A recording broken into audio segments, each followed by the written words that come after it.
This is a live stream with live peoples all having a natter in chat. It's recorded for Ustream.tv and also for YouTube for people to watch at their leisure.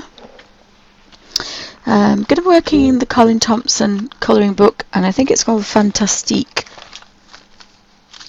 And I really like this book, but again it's been a bit neglected, so I'm trying to keep bobbing into each book and finishing a page off, so because there seems to be a lot more colour books coming out than we've got time to colour, so I need to be a bit more organised.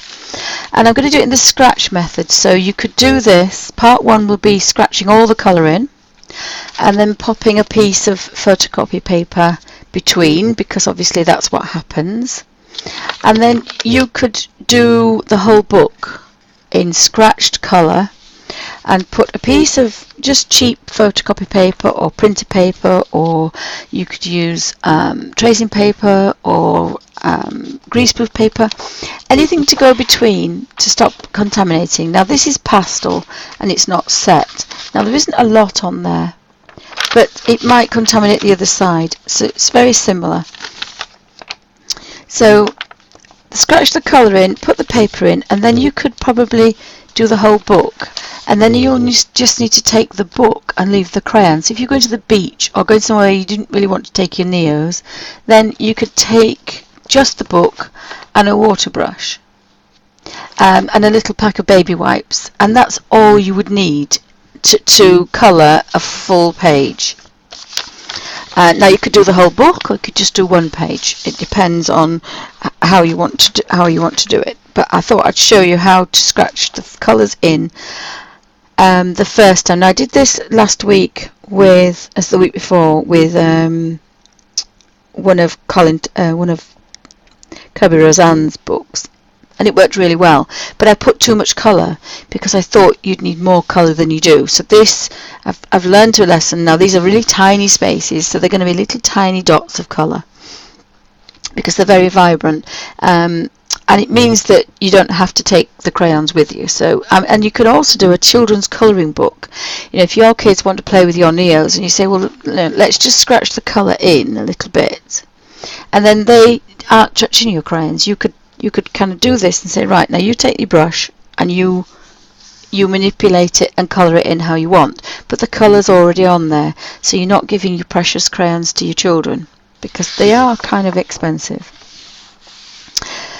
So there's lots of different reasons you could do this. You could do this in a nursing home, you could do this in a children's ward where you don't really want the crayons but children want to colour in. You can scratch colour and then everybody else can just colour in. Same with old people, you could scratch the colour in and give them the book, and you haven't used a lot of your crayons, but they've got a really nice colour book. Or you could do it for a relative, or you could do it for a friend or somebody that doesn't like colour but wants to colour in. So there's all sorts of different scenarios you can use this method. It's not foolproof. I've just made it up a couple of weeks ago. It seemed to work. But your crayons, as long as you put the paper between, they can't contaminate each other. If you just colour in and shut the book, there's a chance that some vibrant colours may mix on the other side. But normally they don't, or they haven't so far. Now all my colour book colouring in is nearly all water based, and it's just me. Now I was a trained artist, and you would not use these water based products in this way in a traditional artist environment. Watercolours were designed for watercolour paper. Pastels were used for pastel paper. Pastel pencils are used for pastel paper. They are not designed to go on a colour book. I have just manipulated them and changed how I use them slightly so they will go on a flat page and there won't be a lot of buckle, and you can still have those wonderful vibrant colours. But in the traditional way, you would never use them in a colour book on a thin piece of paper because they're just not designed for that. So all these methods I use, I've made up, and the watercolouring that I invented took 2 years to get the right colour, the right amount of colour and the right brush. a rigger brush works best. It's just if you've got trouble with your hands, the water brush is your next best friend, because it allows you to colour when you can't hold a brush. So, but all these methods are just my way of making it up. They are not the traditional way of using these products. I just thought I'd say, I'd make that really clear. You know, it's like the pastels. They're not designed to go in a colour book. And spraying fixatives on things is probably a good idea, because you don't know what kind of ink this is. It's some kind of printed ink, but we don't know what it is. It seems to work with the Neos and with some other ones, but when you start using fixatives and other things, it's just a piece of paper at the end of the day. It's a thin book. It's not a canvas. It's not cloth. It's not traditional paper that's for particular mediums. This is just paper printed. So you have to bear that in mind when you want to colour these. It's really important that you think about the effect you want. If it's not a very expensive book and you want to experiment, slap everything on it, put oil paint on it, but you will have different issues, because these products were not designed for colour books. So I hope that made sense. So I've pulled out this number, says she, 75, which is Indian red, and I thought this would be quite nice for the bricks. So I'm going to start in the right hand corner, because I'm left-handed. If you are right-handed, you'd really want to start in the left-hand corner, because you don't really want your hand to be on your work. Now the way to get around that is to put a piece of paper down, and then you could go anywhere, but if it's wet it would still smudge. So that's the left to right and right to left. So I'll zoom in, and I found I'm going to put the tiniest little bit of colour, a dot in each brick, but I'm only going to do this section here, because as my hand does this, it's never going to go over that again. So I'll zoom in, if I can use my mouse the right way around this time. I seem to have lost.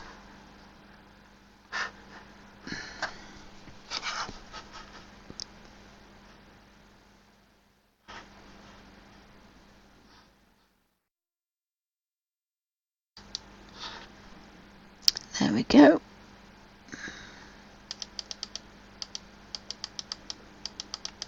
We'll see how well we can get in there. So it's not too bad. Just have to put that up there.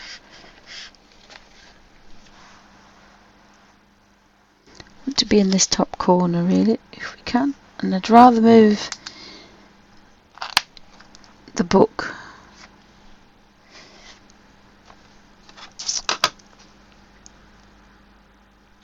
Just want to play with, and I found the old sooty.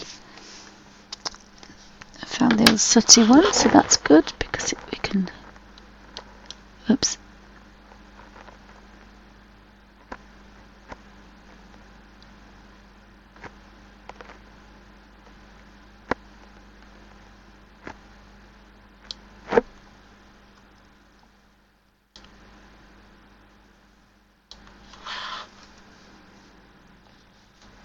It seems to be in focus. I'm going to have to hold that there for a minute till I've done this. So sometimes if I don't want to sharpen these, if you turn them, there is a tiny sharp point at somewhere on these facets that I've got. The other way to do it is to use the sharp edge. So I am just putting a dot or the tiniest amount, and everyone will be different, and when it starts to get blunt you can turn it round a bit.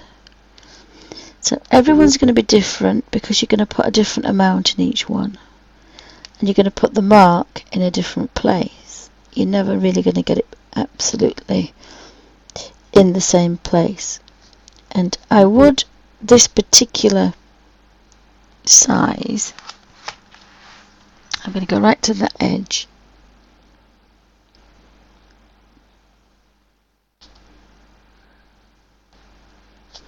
and if I'm ever clever enough to bring out my colour book page with my mushrooms, I'm going to try and get it on a spiral bound book, because there's nothing worse than trying to get into there. So if I bring out my mushrooms in a colour book,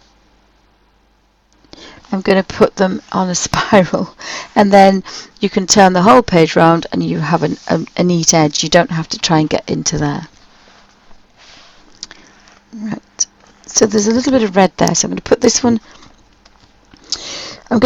away. But one thing I'm going to do, because I've got a terrible memory, is I'm going to get a little bit of a post-it. Now I don't think I can write on a post-it, and I think I gave my book away to my daughter. Just bear with me. I started a book about colour and colour books because I could never remember what I used, and this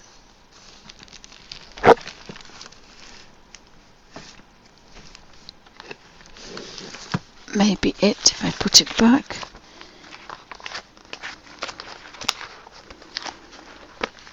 I did make quite a few books. Let me have a look, see if I can find it. I don't think it's that one. So I made a fake Hobonichi a few years ago, and I can't do the Hobonichi. I love the idea of it, but doing something every day, it just drives me insane, and then I feel guilty that I haven't done it. So as you can see, I probably did one page, but I did like the cover. Oh, I must have taken it all out ready for me to do this thing. So what I wanted to do, this is some of my doodles in here with colours. This particular one I made with, it's not tracing paper, but it's really thin and it feels like, and so I made all the signatures, and then you just slot them in. You go round and round with string. But it's really old as this, so I'd intended to, if I take this out, to refill the Hobonichi and have an index of books and pages and things that I use in that particular book. Now at the moment I think they're just scribbled notes, but I want to put so the Colin Thompson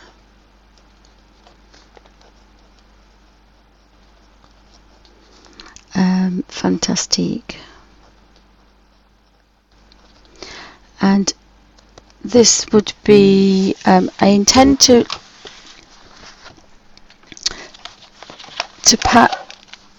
label each page just with a tiny number. So I'm going to number each page from 1 to how many's in the book, because I don't know what title to call in each particular page. I mean, would you call this the biplane, or would you call it a kitchen or a train? So if it's got a number on it, the idea is the page of the number of the page, whatever it is. And I'm going to use the bullet journal system, and then what I'll just put is Neocolor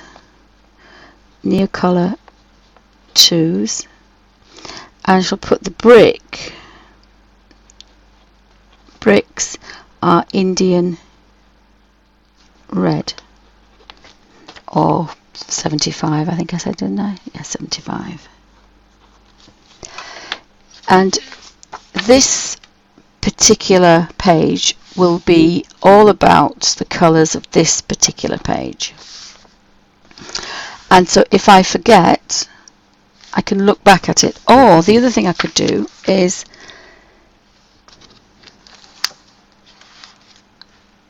when the book's finished and I'm flicking through it in a few years' time, I might think, oh, I like that colour. What on earth was it? And so now, then I can look at the number, and I can look in my bullet journal with all my colours and my colour books, and I can look at the number page, and I can find that it says the bricks were Indian red and they were near colours. Because I forget what I'm doing, and in a few years I won't remember any of the pages, and we'll have so many colour books to look through. So that was my method of keeping an eye on and remembering what I've done. At the moment they're just scribbled notes everywhere, but they will be going in a proper book.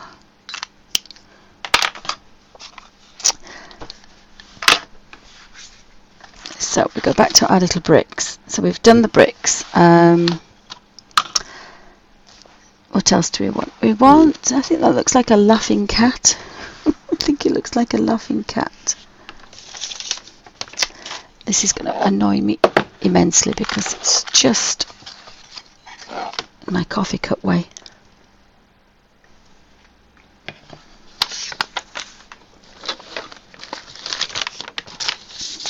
Now because I've zoomed in, I can bring the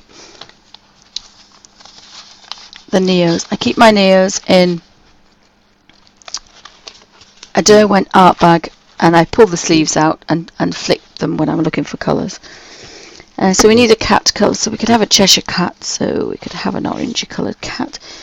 So again, if it's, which actually looks like a fish at the end, but just scratched that little bit of colour.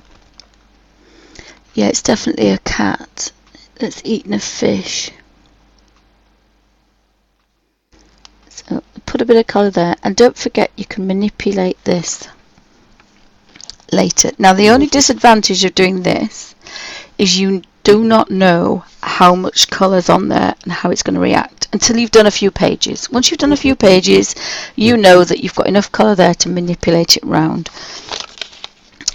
I think we'll have a green fish, and again I'm just going to put that amount of colour because I found out the hard way that I do not like to waste even my Neos.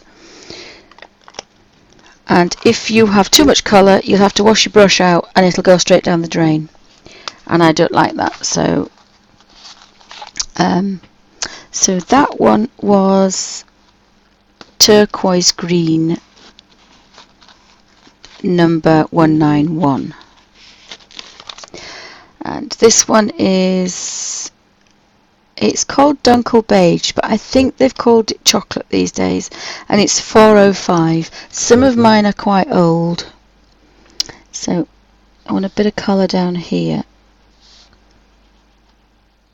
and I normally put it where the cross hatching is because then you can manipulate it everywhere else.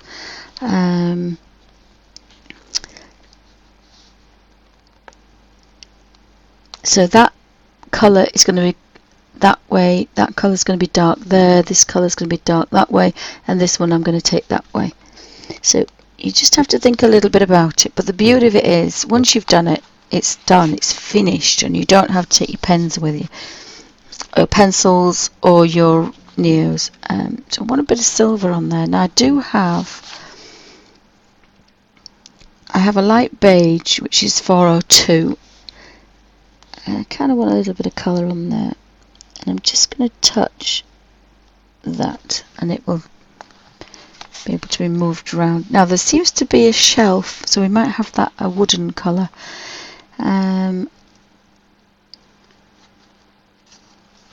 What's that one? That one is sepia. I think sepia is quite dark, but it might look quite good on there. So again, just a scratch of colour on there. So that's now done. So anybody got any questions, pop them in caps.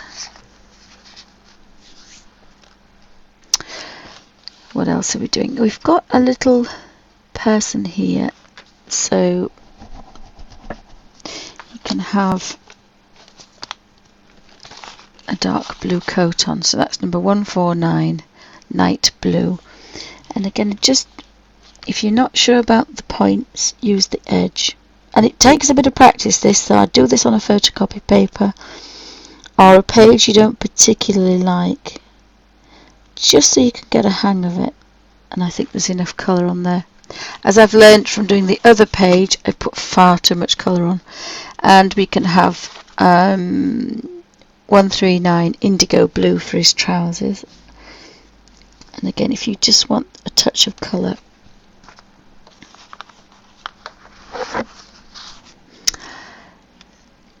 he's saying bonjour. We could put that in a bubble, so we could put 300 fast orange. And again, I'm not sure if they do fast orange anymore, so I think we'll just put a little bit, because the neos do go a long way. And he doesn't seem to have much hair there, so I think we'll have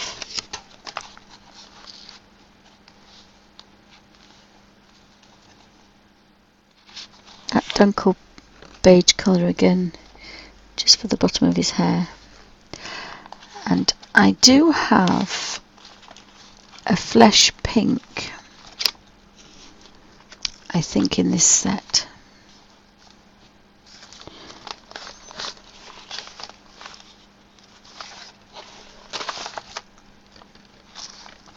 But I think it's the I'm going to buy another one, but it's a really old one. But I think it's flesh pink. So I'll do his hand as well. But you really just want the tiniest bit.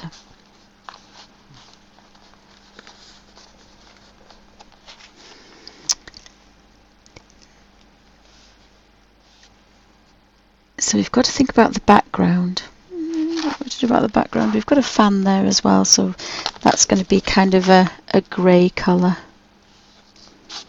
So we've got dark grey, number 7.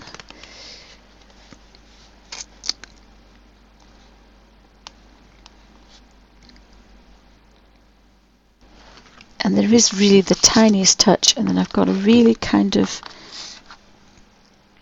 number 3 is light grey, and just a little bit around there.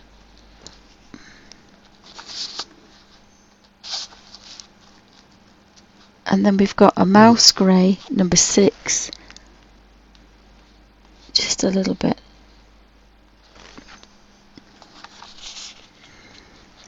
So apart from the background, which I might actually leave, I think, because if this page will probably take a day, if you're doing it all day, or about, I don't know, about 2 or 3 hours. Now I do it really fast, but I do it with a different brush, so depending on what you want to do. We've got a record player. I think we might have, I've got alizarin crimson, but I don't know, I just wanted a ready kind of, sometimes we had blue ones, didn't we? We've got blue. Sometimes it's good just to flick and have a look at your colours. Oh, an olive khaki colour might be good. So I've got olive brown, 39. So the speakers would be grey, but I think just put a little bit of colour. And again, if you just go where the dark is, because you will end up with quite a lot of colour. Just put a bit of that into there. And if you want a sharp edge, turn it over. Now it would have, now that's the aerial, it would have probably a metal handle.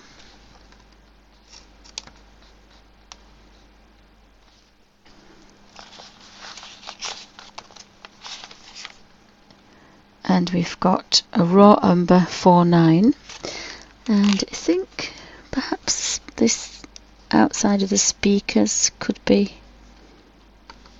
this darker colour. And remember, they will melt into wonderful watercolours when you add that to it. Now we want to go back to our greys.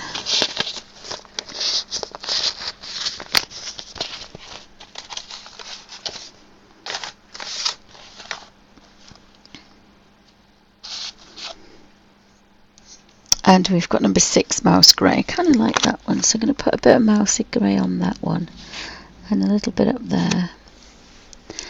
And then we want some on the handle.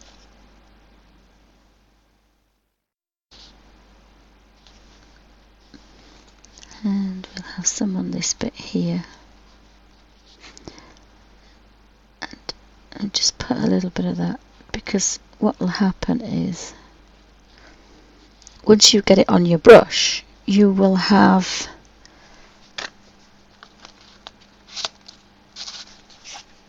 I'll just do this one a very light. That's the aerial. You'll probably find you have enough, oopsie, to do that.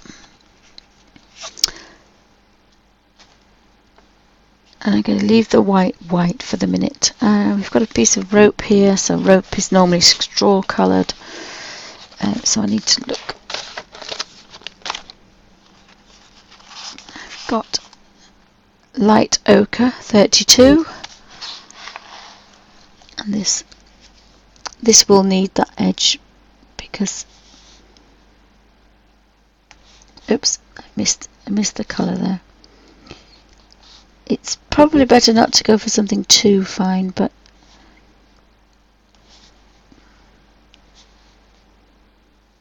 now of course the other way you could do it if you really wanted to is to scratch the colours on a piece of paper, preferably good quality sketchbook paper. Sea white, extra strength is quite good, and you can scratch little squares of colour for a particular page. That's another way to do it.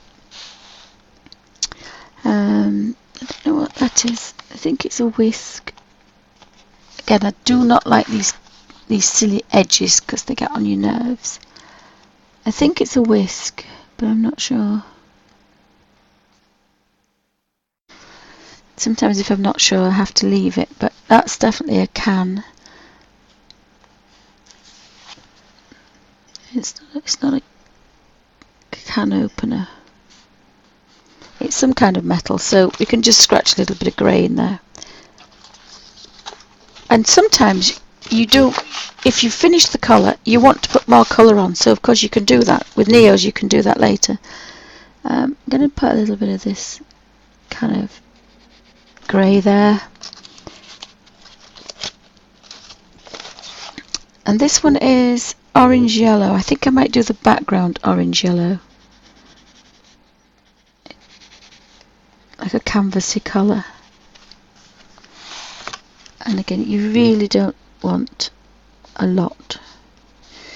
That looks like water. I think it's water. And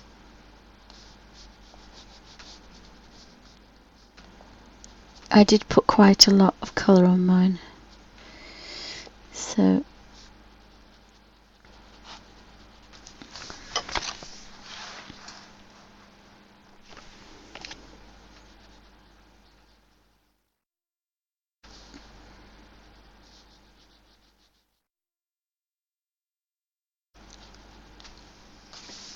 and you get a bit carried away because these colours just melt off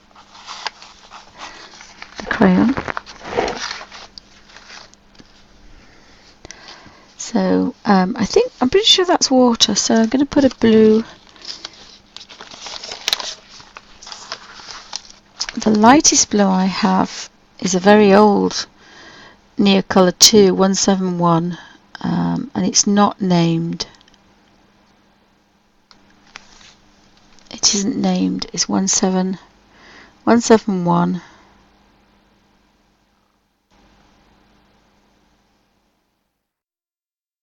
finest water soluble painting crayons.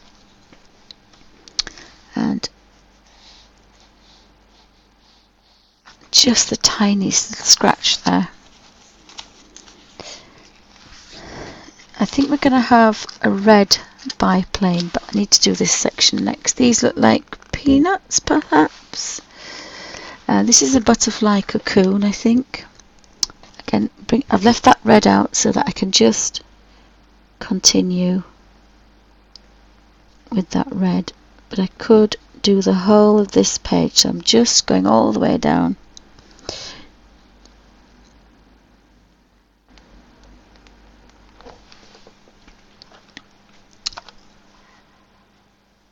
I seem to have frozen. Do we think I've frozen? Hopefully. So we've got this brick red, and we need to keep that yellow out as well, because obviously that's another one that we're doing. So if you scratch the colour in here, by the time you've manipulated it with a damp brush, you're going to have a fair amount of this colour on the brush that you can just manoeuvre about.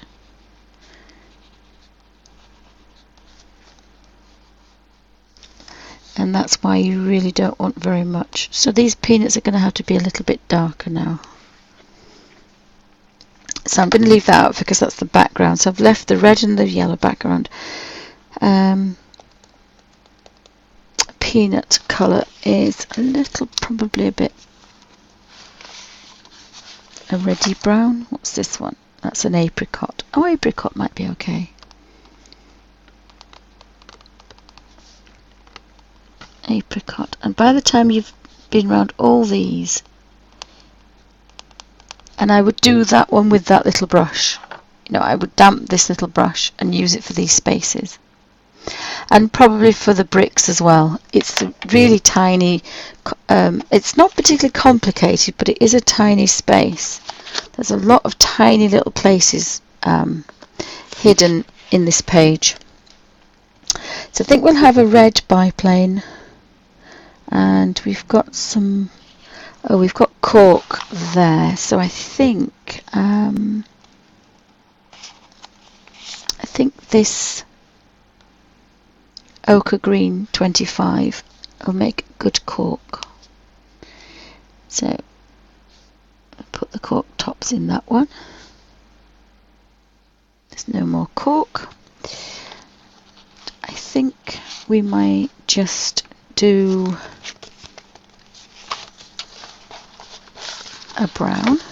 So hopefully we're still there. Ah.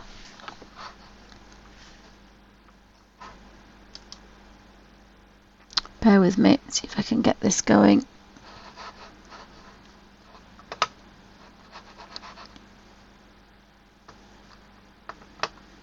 Sorry guys, just bear with me.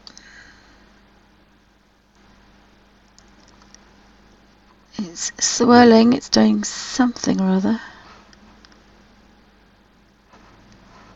Oopsie.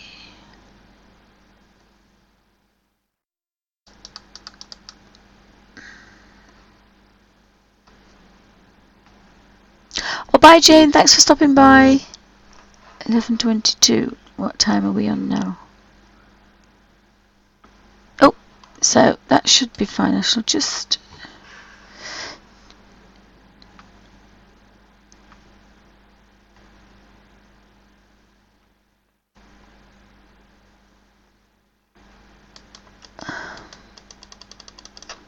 It's just having a moment.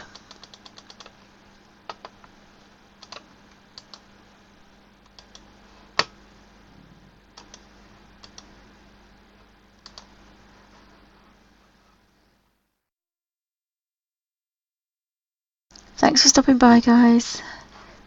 Oh, dear whiz. Come on. You know you want to.